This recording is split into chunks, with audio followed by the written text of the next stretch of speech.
frontier town of Port Williams on the western seacoast of Canada.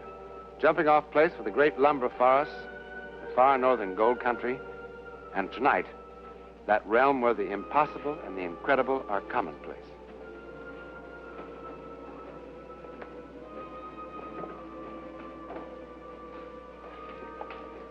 The Port Williams Hotel. Rooms $1.25 and up. Up to $2. But at this stage of their lives, $2 is important money to Jan and Philip Werris, because they've come to the end, the dismal end of a long-cherished dream. But for Philip Werris, tonight is also the beginning of an adventure beyond his wildest dreams. Beyond belief. Yet, it happened. Check out 12 noon. Bathrooms down the hall. Thank you.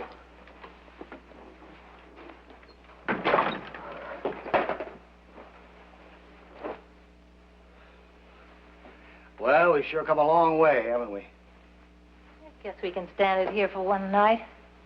Yeah. Oh, Phil, it's not the end of the world. Anyway, what have we lost? 8 or 9 months? That's not all we lost. We lost the farm, every dime we saved. We didn't even have enough money to buy a pair of shoes or dresses. That lousy flat we lived in for 3 years. Hamburgers or spaghetti every night, month after month. You don't like my spaghetti? And I've given you nothing but a bad time ever since we've been married. We stop? Ooh, so you were a bust as a farmer. You're a darn good newspaper man. The Gazette will be very glad to have you back. You'll see. Oh, sure.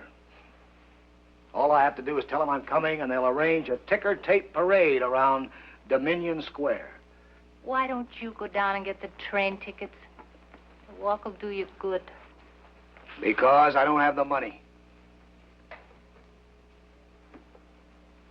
What? I said I don't have the money. What about the money from the farm? Well, we didn't get $3,500 the way I said. We only got 28. 22 we owed on the mortgage, and the creditors got the rest. You mean we're broke? Not even enough for a train fare? Not even enough for this room for very long. Oh, that's why you were so depressed. What are we gonna do, Phil? Well, I'll try to get a job. I don't know what, but we won't starve. Now, look, we will be able to save enough to get back to Montreal eventually. Eventually? How long is eventually? Look, I know I made a mess of things. Oh, baby, now, please don't cry. We'll make out. Okay.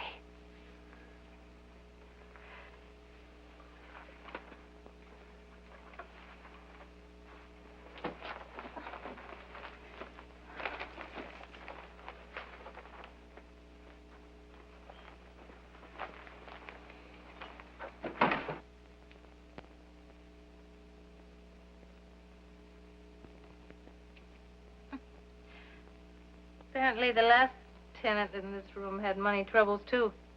He went right to the heart of the problem.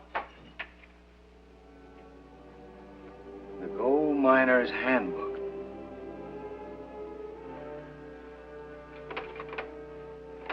First thing tomorrow, I'll try to find us a place where we can fix our meals.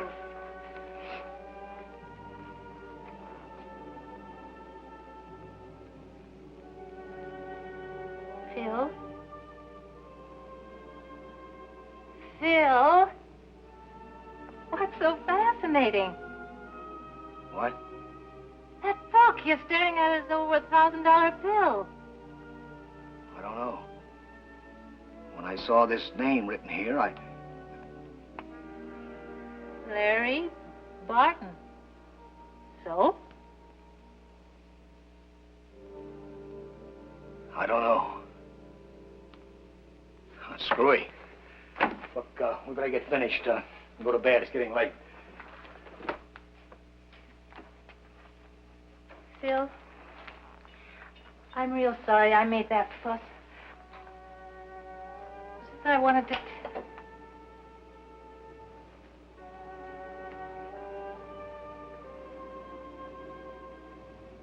Phil.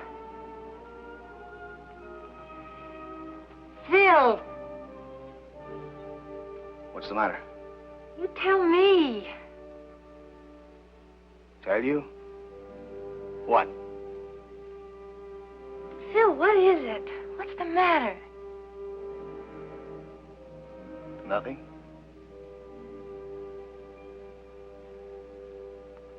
Nothing.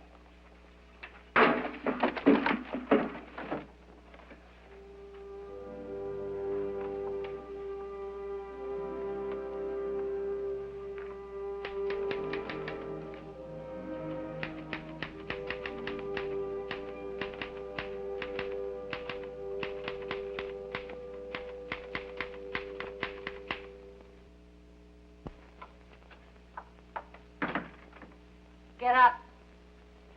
Boy, there's going to be a line at that bathroom door.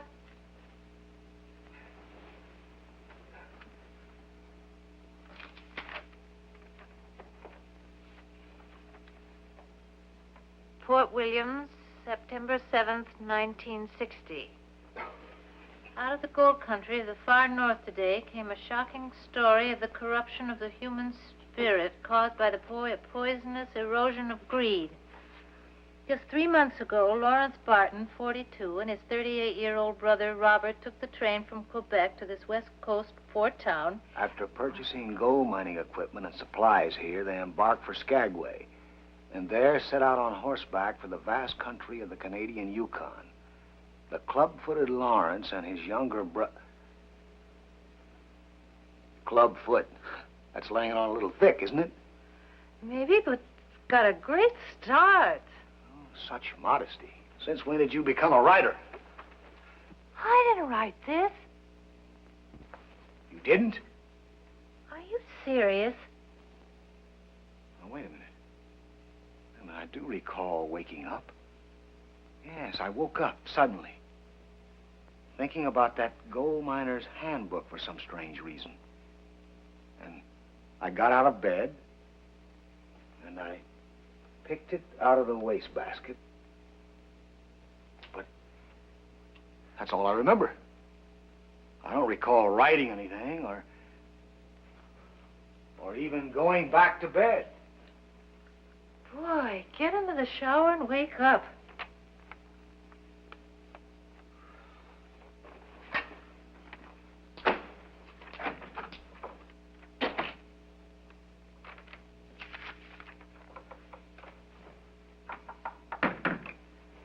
In the shower, I figured out what must have set me off.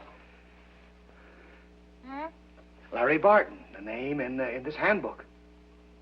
The brothers in that yarn are Lawrence and Robert Barton. It's an absolutely fascinating story, Phil. What? You still don't remember writing this? Nope. Don't you think this is a little strange? More than a little. What can I do about it? Boy, I know. You can finish it and send it to J.G. Carter. He'll buy this in a minute. Look, he's a newspaper editor, not a publisher of fairy tales. This is perfect Sunday supplement stuff. Look, but it isn't true. I get myself in a fine fix sending in a hoax. Well, who would care? You send the paper an exciting story, and we get the train fare back to Montreal. Honey. I'm serious, Phil. This is a darn good story. These two brothers traveling through the mountain country up north looking for gold. All the trouble they get into and how they're lost and they haven't any food. I don't care what you say. This is just the kind of thing they want. Like this part here. Look. Where you say, actually, the mine is only 16 miles from the settlement of Riverton, only they don't know it. And with all this gold, they're starving to death. Oh, brother. There they are, just sitting there, thinking of nothing but that gold and hating each other. Each waiting for the other to make a move toward his gun. What a situation. How does it end?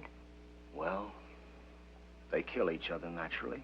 Oh, Phil, I'm serious. If you put an ending to this... It ends where it belongs, in the wastebasket. And any 5-year-old could figure that out. But that's what's wrong with it, besides being a fake. I'm off.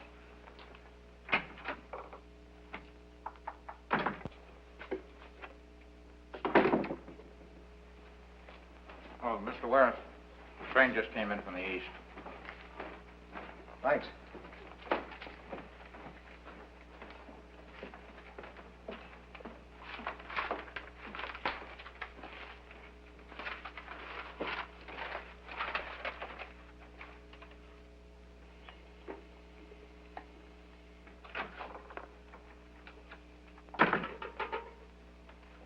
What about this?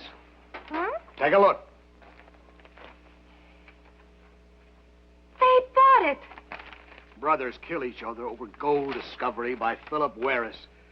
How about that check? Jan, I simply don't think... Phil, listen, I cut out every reference to that clubfoot. Read Carter's letter.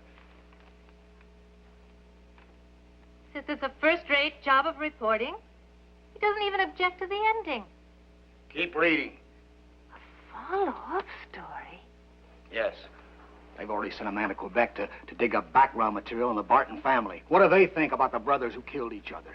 And what about the mine? Who gets it? Don't you see the wonderful possibilities of exploiting this story? And they'll want pictures, too. Of the mine, of the bodies, of me. Oh, you're making a celebrity out of me. Do you know that? A fraud. Well, the least that'll happen, I'll never work for another newspaper as long as I live. Sorry, I just didn't think of all those things. I'll say you didn't think. But I just wanted us to have enough money so I could get to a decent hospital. Hospital? Jan, why didn't you tell me? Hospital? Whatever possessed you to go...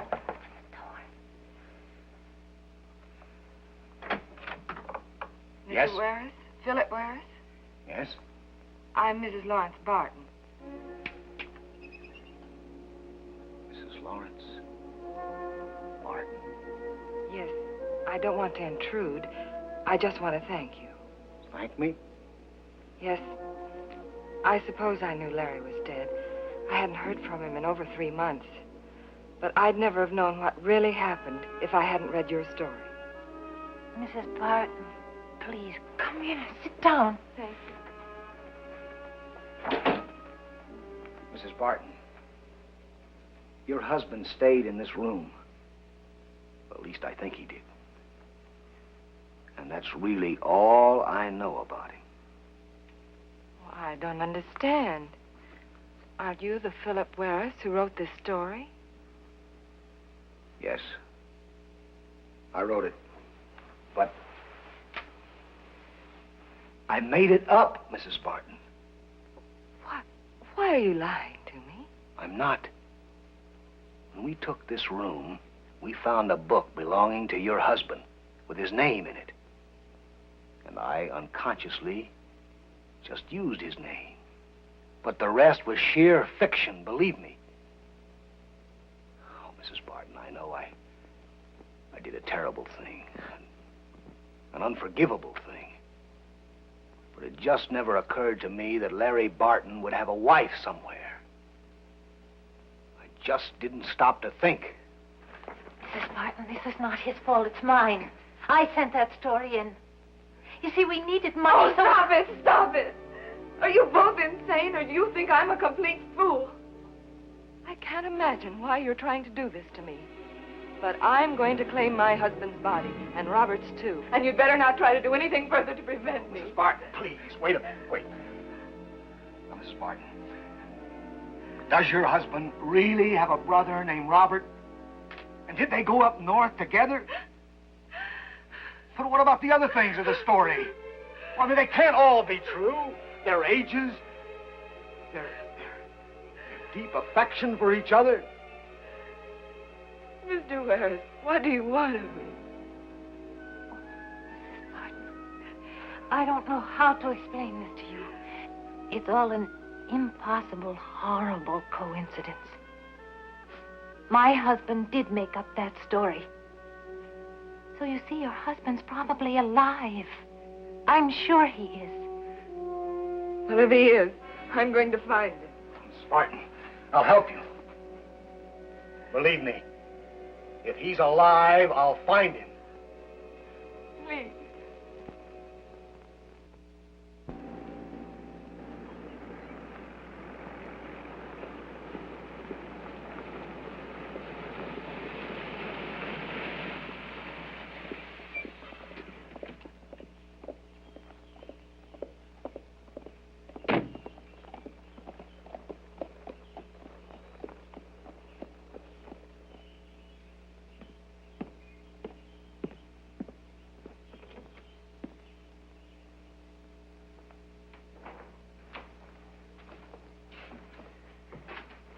I do. Oh, hello. Say, I wonder if you could help me. I'm looking for two men, brothers. Their name's Barton. Never heard of them. What do they do? Well, they're supposed to be up in this country prospecting for gold. It's a mighty big country. Yes. Well, can you tell me this? Is there any gold mining at all in this area? I mean, nearby, within 50 or 100 miles. Never heard of any gold being found in this area. Well, is there someone who knows for certain? I'm also the government claims officer. Any gold found, the claim's got to be recorded with me or it don't belong to the finder. I see. You know this country pretty well? Been parking my feet on that there pot-bellied stove for the past 8 years. I wonder if you'd be familiar with this at all.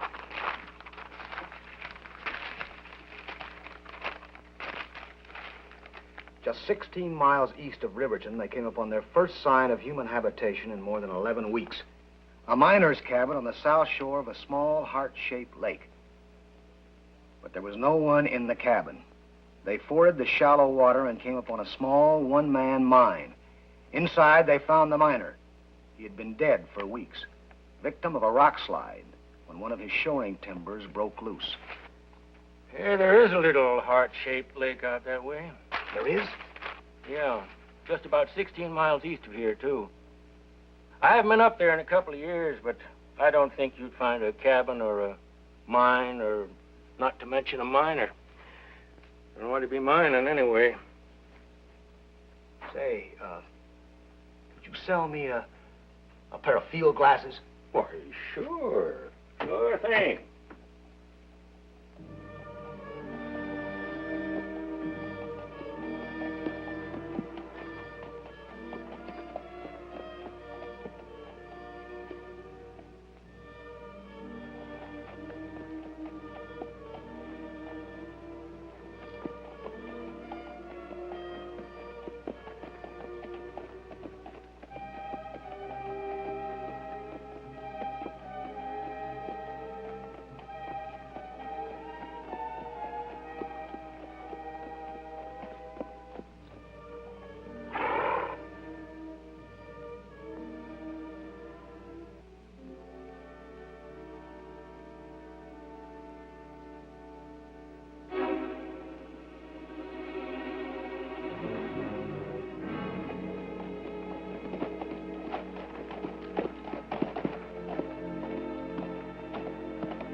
Martin?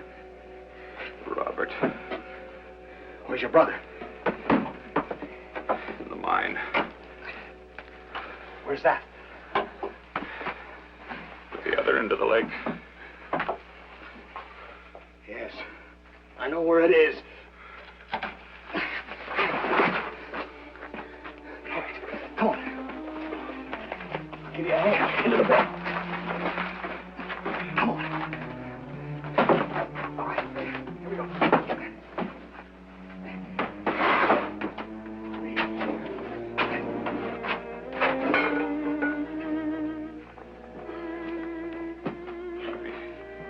Careful, he'll shoot. Careful.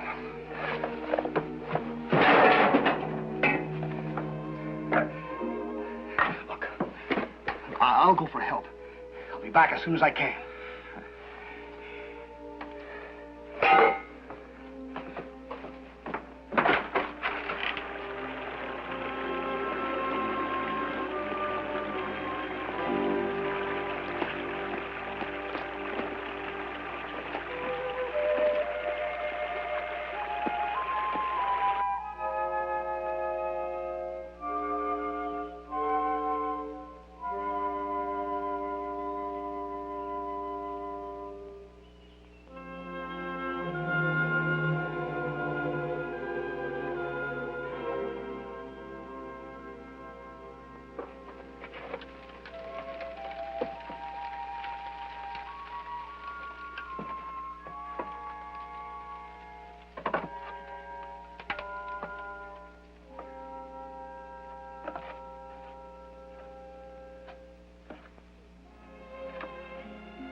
Martin.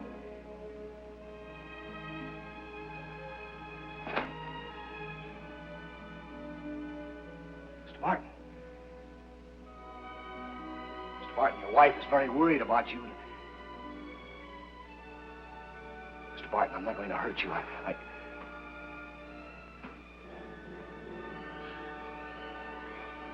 Mr. Martin, your wife is in Port Williams, and she wants... Mr. Martin.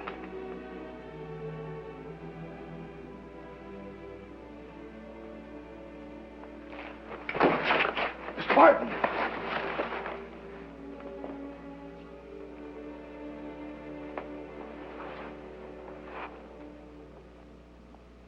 Lawrence Barton was dead. He was dead from cold and hunger. But as Philip Wares had written days before it actually happened, he was really the victim of the corruption of the human spirit caused by the erosion of fear, mistrust, and greed. The story that he had typed that night in some sort of psychic seizure turned out to be true. Only the ending proved to be inaccurate. He couldn't get that part from the mind of Lawrence Barton because it hadn't yet happened. What do you call this sort of fantastic occurrence? Well, it's sometimes almost impossible to label things accurately, particularly when we know so little about what we're trying to label. However, the scientists who study psychic phenomena have devised 14 separate categories, or 14 labels. They are precognition, possession, clairvoyance, and so on. And as research continues, more are being added. Is the story you've just seen, then, telepathy, or psychometry, or perhaps both? Or perhaps both and more? No one can say yet for certain. All that we can say for certain is that the story you've just seen is not fiction.